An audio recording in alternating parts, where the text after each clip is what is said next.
We are presenting our work, Eye on Hand Reinforcement Learner for Dynamic Grasping with Active Pose Estimation. The objective of this research is to facilitate robotic grasping of an open-set object within a dynamic environment.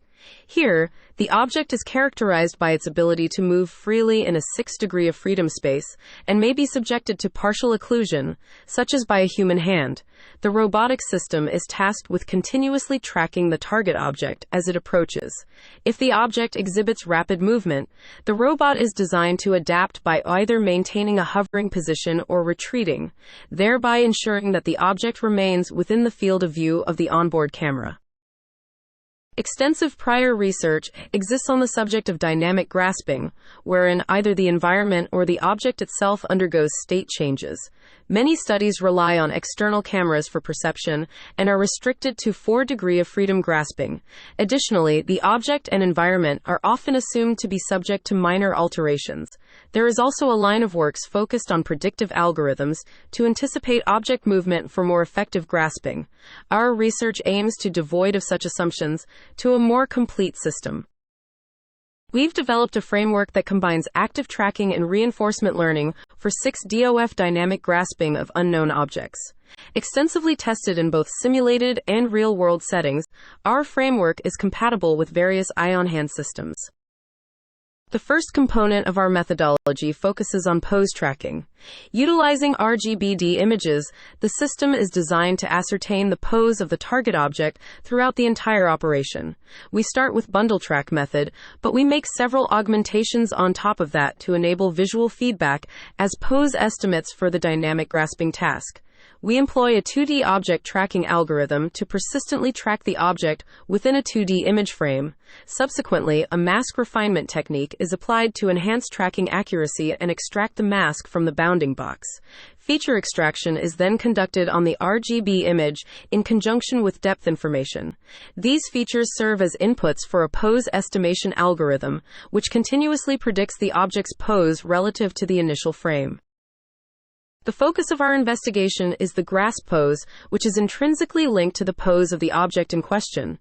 To propose viable grasp poses, we employ a grasp network. Subsequently, we construct a grasp pose pool, a repository that stores multiple grasp candidates ranked by their respective grasp scores. The robotic system aims to approach the selected grasp pose, the choice of which may dynamically change based on its accessibility as determined by a heuristic function. Having established the ability to track the object and select an appropriate grasp pose, we employ a PPO algorithm to train a control policy for the robotic arm. This policy enables the arm to continuously track the object and execute a grasping action when the object either ceases movement or exhibits slow motion. We want to avoid grasping the moving object, as a failure may damage the object or environment when its motion is random. The control policy is trained exclusively within a simulated environment. The reward shaping incorporates multiple factors including the distance between the object and the gripper, the object's centrality within the camera's field of view, and the distance between the grasp pose and the gripper pose. We also designed the curriculum learning setups to gradually increasing the task difficulty and adapting the reward function design. More detail can be read in paper. Here are some clips showing our method can handle different object motion.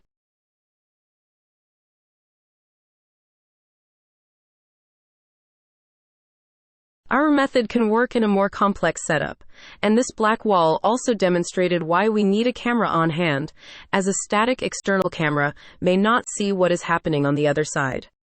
We also tested our method on Canova robot arm, which has 7 degrees of freedom, where the EARL-5 has 6. With limited system identification between simulation and real robot, Canova can still complete dynamic grasping. Among the limitations and failure cases of our methodology, one notable issue is the error in pose tracking. The object tracking algorithm we utilize is not specifically trained for our experimental configuration, leading to generalization errors for certain objects and consequent failure of the pose tracking module.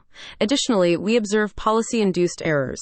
In specific angular configurations, the policy ceases to approach the target. This may be attributable to either insufficient training or suboptimal reward function design. More details can be found in the paper. Thank you.